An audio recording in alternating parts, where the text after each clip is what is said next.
Sa likod ng mga ulap, babangon pa na ang araw, ngunit makina ko'y mainit at handa nang humataw. Hindi na kasi ako makapaghintay ng umarangkada sa kalsadang puno ng mga makabuluhang storya. Handa ka na bang sumama? Handa ka na bang aking magiging corona? Paalala lang po, barya lang sa umaga. Tatlo pa sa kaliwa! Ikaw po ate, saan napunta? San Pablo po. Ang tama! San Pablo! San Pablo! San Pablo! Ang tila pabor na hinihingi ng konduktor. Sa sobrang lakas ng boses niya, halos tumagusto sa aking magkabilang tenga. Mas mabuti pang makipagsiksikan sa jeep kaysa sa taong palagi kang ginagamit. Huh? Boom! Nakikipagbaligsahan naman sa hiyawan sila ate. Hanggang sa jeep ba naman nakikipagsiksikan? Banat pa niya. At sino ay titiligin? Sa lalim ng mga hugot ko, ganyan tayo mga Pilipino, malalalim at masayahing mga tao. Epektibo talaga ang poster na sa aking idinikit. Napakakulit. Ikinabit ito ng aking amo para magmukha akong kaakit-akit. Hindi rin magpapatalo ang aking itsura. Napupuno ako ng mga kulay tulad ng asul, dilaw, puti, at pulang pintura. Meron ding watawat ng Pilipinas sa aking noo dahil sagisag ako ng makulay at makasaysayang kultura ng aking bansa. Naku! Mapapahaba ang oras ng paghihintay ng mga pasahero kung itutuloy ko ang aking mga kwento. Bakit di na lang natin ituloy ito habang nasa biyahe tayo?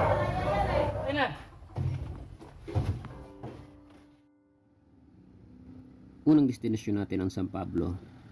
Naalala ko noon, may mga pasahero kaming papunta sa kanilang trabaho. Para po. Diyan po ako bababa sa susunod na kanto.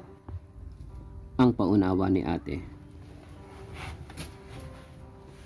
Sinundan niya rin ito na... Kuya, pakiabot nga ang bayad ko. Ngunit sa halip na bayad ang maiabot, nagsalubong ang kanilang mga mata, nagliyab ang mga ngiti, at sa sandaling iyon, tila huminto ang pag-ikot ng mundo. Kung hindi iyon pag-ibig sa unang tingin, bakit mas malakas pa sa makina ko ang tibok ng kanilang mga puso? Aba, tila ayaw na nilang bumaba. Susunod na destinasyon naman ang Santa Rosa. May pasahero akong matanda, nakukuba-kuba at nakakaawa.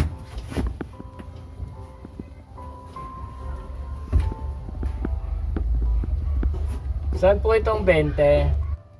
Banayad kong tanong habang pinagmamasdan sa salamin si nanay.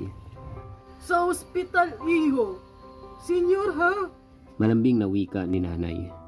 Papunta si nanay sa isang malaking pampublikong ospital at tila ba may bibisitahing isang minamahal. Bitbit ang rosaryo sa kanyang kamay. Siya ay nagdarasal ng malumanay. Mas lalo pa akong nahabag sa kalagayan ni nanay nang may luhang sumilip sa kanyang mga mata. Nay, huwag kang mag-alala. Dahil sa iyong dasal, ako'y iyong karamay. Mahina akong salaysay. Pagkaraan ng ilang minuto, dahan-dahang tinulungan at inalalayan pababa ng konduktor si nanay. Sana balang araw makita ko ulit si nanay at naway sa pagkakataong iyon ay may ngiti ng nakahanay. Hindi na sa ospital ang tuloy, bagkus ay sa kanila ng bahay at hindi na malulumbay. Ito ang time-team kong panalangin at salaysay. Ang ating susunod na destinasyon naman ay ang San Pedro. Kasama ang mga beki kong pasahero. Naalala ko, habang palalim na ng palalim ang gabi, pabigat din ng pabigat ang hangin. Dadaan pala kami sa tulay na nababalot ng kababalaghan at katatakutan. Hoy! Gusto ka nga rin sa gilid? Gusto ka sa harap? Hindi ko bet dito sa dulo. Ang sigaw ng isang Ay, beki. te! Dulo na to. Malapit na ako maging driver ng jeep na to. Kanina pa tayo urong ng urong. Pagkaraan ng ilang segundo, natahimik ang paligid at biglang niyakap kami ng malamig na hangin. Tila nagkukubli ng mga lihim ang mga aninong nagmamasid mula sa dilim. Hindi na nakayanan ng mga beki ang takot at nagsimula ng maghiyawan. Kuya! Bilisan mo na magmamaneho. Baka may umakit na white lady at tigpaalang dito sa dulo! Pagmamadali ng isang Becky. Kuya, hindi ko na carry. Ang paulit-ulit nilang sigawan. Naku, huwag kayong mag-alala. Pinapangako kong ligtas ko kayong mayahatid sa inyong destinasyon. Pagsisiguro ng aking amo sa mga ito. Pagdating sa may kanto, Para po! sabay-sabay na sigaw ng mga Becky kasabay ng nakakabinging hagalpakan.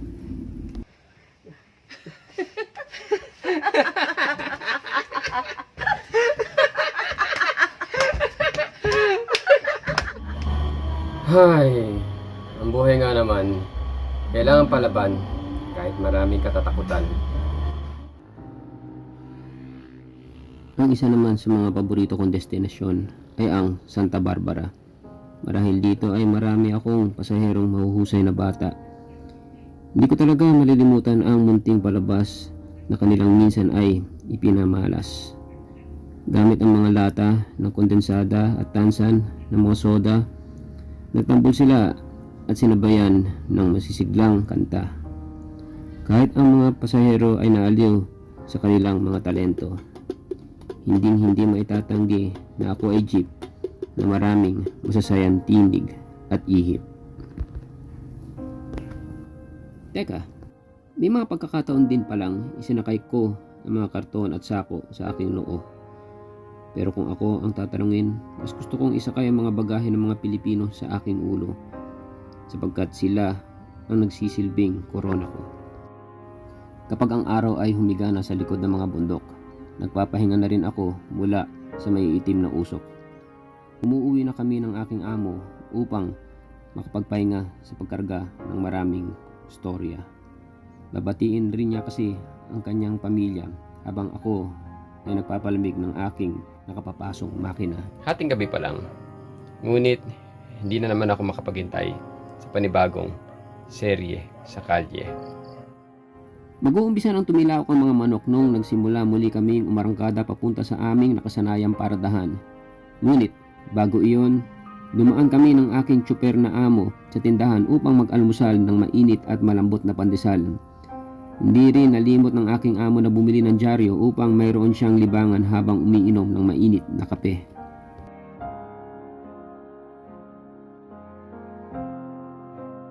Tulad ng aking mga nakagawian, hindi na naman ako makapaghintay sa magiging kwento ng araw ko ngayon. Ngunit tila may kakaibang tunog ang makina ko ngayon. Parang may nagbabadyang matinding lubak at masalimot na kalsada na naglalantad ng mapanganib na tapak. Parang may bubusina na pangamba. Ako ay puno ng kaba. Ano ito? Jeepney face out? Nakalantad na balita sa dyaryo na binili ng aking amo. Di maaari! Babawal na ang jeep umarangkada sa kalsada? Nayayamot na tanong ng amo ko. Nagsimula naman magsilapitan ang mga tsuper at mga konduktor na aming mga katrabaho. Gusto nilang tiyakin kung ang mga detalye sa dyaryo ay totoo. Mayroon pang natumba sa biglang pagtayo mula sa kanyang pagkakaupo. Lahat ay hindi makapaniwala. Lahat ay tutala. Paano na panganay ko? Pangarap niya maging inhinyero. Kabadong tanong ni Mang Cardo.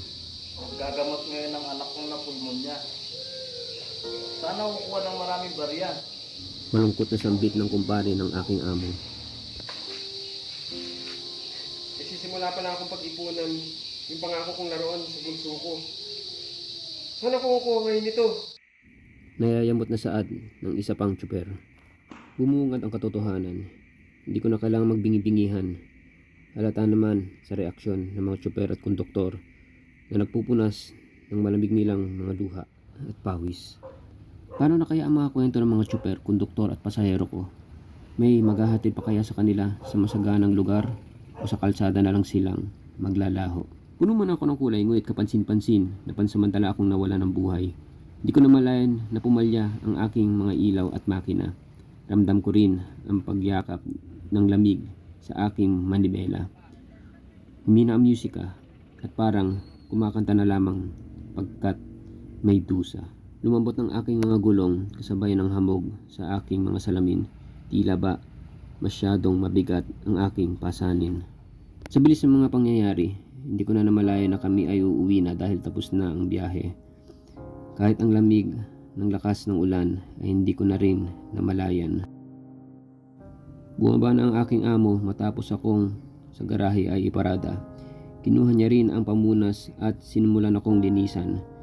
Bigla siyang huminto pagkaraan ng ilang minuto at pinagmasdan ako ng ilang segundo.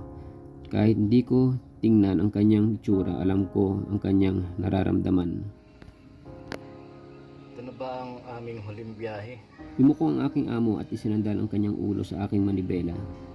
Hindi siya kumibo at nagsimulang tumulo ang sunod-sunod na patak ng luha sa kanyang muka.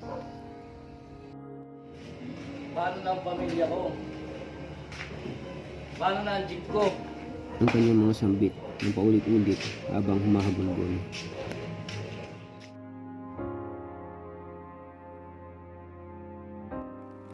Ko na narinig ang malakas na buhos ng ulan pagkus tanging hinagpis na lamang.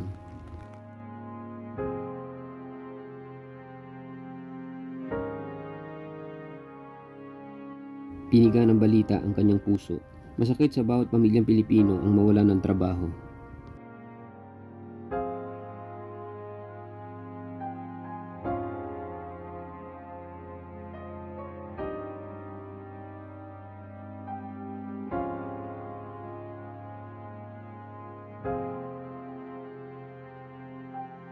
Lumabas naman si Aling Marta dahil sa pag-aalala sa kanyang asawa. Hindi pa kasi ito pumasok sa tahanan. Nang mapansin ang namumula nitong mga mata at sinisipon na ilong, naintindihan niya agad ang rason. Ayaw nitong ipakita sa pamilya ang kalagayan ng kanyang itsura. Nalungkot si Aling Marta sa kalagayan ng asawa at nagsimulang magtanong. Meron bang problemang bumabagabag sa iyo? Tahimik na tanong ni Aling Marta. Hindi naman tumugon ang aking amo. Walang magawa si Aling Marta dahil maaaring hindi pa handang ipaliwanag ng aking amo ang rason. Kaya hindi niya ito pinilit pa. Pumasok ka na muna sa loob. Malambing na paanyaya ni Aling Marta.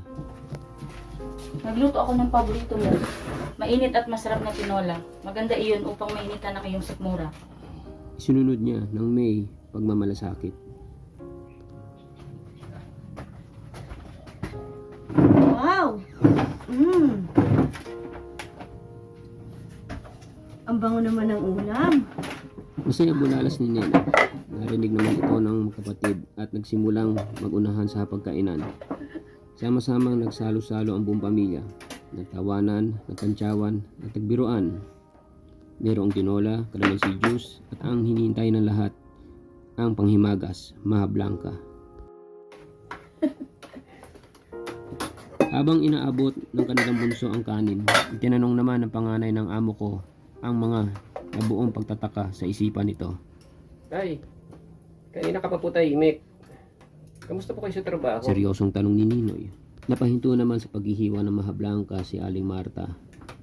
Hindi na rin nahigop ng kanilang tatay ang mainit na sabaw. Nagtinginan naman ang magkapatid na pinaparating sa isa't isa na lahat sila ay may nahahalata. Nilunok muna ng tatay ang pagkain bago ito huminga ng malalim.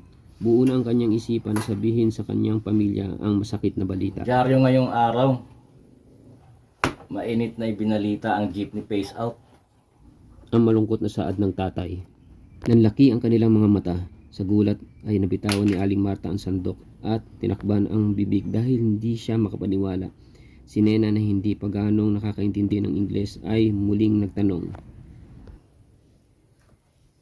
Pero tay, ano po yung jeepney phase out? Ang pagtataka ng bata. Anak, ang jeepney phase out ay pulisiya sa ating bansang Pilipinas na may layuning ihinto ang operasyon ng mga jeep na 15 taon pataas at palitan ng mas makakalikasan at mas modernong pasilidad tulad ng electric compliant engines o ginagamitan ng kuryenteng makina. Global Positioning System o GPS. Ginagamit upang matukoy ang eksaktong lokasyon. Closed Circuit Television o CCTV. Ginagamit para sa dagdag proteksyon at air conditioning o pampalamig sa loob ng sasakyan. Mahinang paliwanag ng tatay sa anak. makakasakay na po tayo sa aircon. Hindi po ba? Maganda yon. Nasasabik na tanong ni Ninoy. Maganda sa kung maganda, anak. Pero sana ay hinandaman lang kami para rito. Saan kami kukuha ng ₱1,000,000 para sa pagbabagong ito? Kakarampot at halos kulang pa sa pang-araw-araw ang aming kita. Malungkot na paliwanag ng tatay. Ano na tayo ngayon mabubuhay, tay? Maluhaluhang sabi ni Nena matapos maunawaan ang balita. Natural lamang ang kanilang mga reaksyon sa malungkot na balita. Ang pamamasada ng jeep ang tanging pinagkukunan ng kanilang kita para sa pang-araw-araw na gastusin. At kasabay nito, kailangan din nilang isipin ang mga bayarin sa pag-aaral ng mga bata. Hindi pa natatapos ng panganay na si Ninoy ang kanyang kolehiyo. Samantalang si Nena, ang bunso, ay magsisimula pa lamang sa elementarya sa darating na Hulyo. Paano na kaya nila maitutuloy ang pag-aaral at ang kanilang pamumuhay kung ang haligi ng tahanan ay bigla na lamang nawalan ng pinagkukunan? Tila hindi pa sapat ang bariyang naipon ng aking amo. Ngunit panatag ang aking makina na mapupuno ito ngayong huling pasada. Nais ko kasing magbigay ng kahit isang magandang impresyon sa malungkot na alaala ng aking tsoper at konduktor. Kahit sa mismong huling biyahe, hindi rin nila malimot na ngumiti sa bawat pasahero. Nagkaroon din ng huling pagkikita ang mga tsoper at konduktor bilang respeto sa nabuong samahan ng isa't isa. Mayroong mga nagsiiyakan at mayroon ding mga nagyakapan. Malaki ang pasasalamat ng bawat isa pati sa kanilang mga naging pasahero na naging parte ng kanilang pang-araw-araw na lakbay. Pag-alala, lungkot at takot, ito na marahil ang huling pamamasada. Ngayon, puno na ng kalawang ang aking manubela. Pinamamahayan na rin ng gagamba ang aking mga bintana. Malungkot man, ngunit ito na ang huling serye ng aking biyahe. Hindi man ako umalis sa aking kinaroroonan, ngunit paulit-ulit kong nilalakbay ang masasayang nakaraan. Hindi rin nalilimot ang aking tsoper na ako'y punasan at linisan. Umaasa kasi siyang pakikinggan ng gobyerno ang mga daing ng mga tsoper at konduktor na ituloy at pondohan ang kanilang nag-iisang kabuhayan. Kung bibigyan ako ng pagkakataong magkatotoo ang natatangi kong hiling, nangingibabaw sa aking puso na magkaroon ng ligtas na biyahe ang bawat Pilipino. Ako isang jeep. Magkita-kita tayo sa susunod na serye ng kalye. Hanggang sa muling pag-arangkada ng Hari ng Kalsada.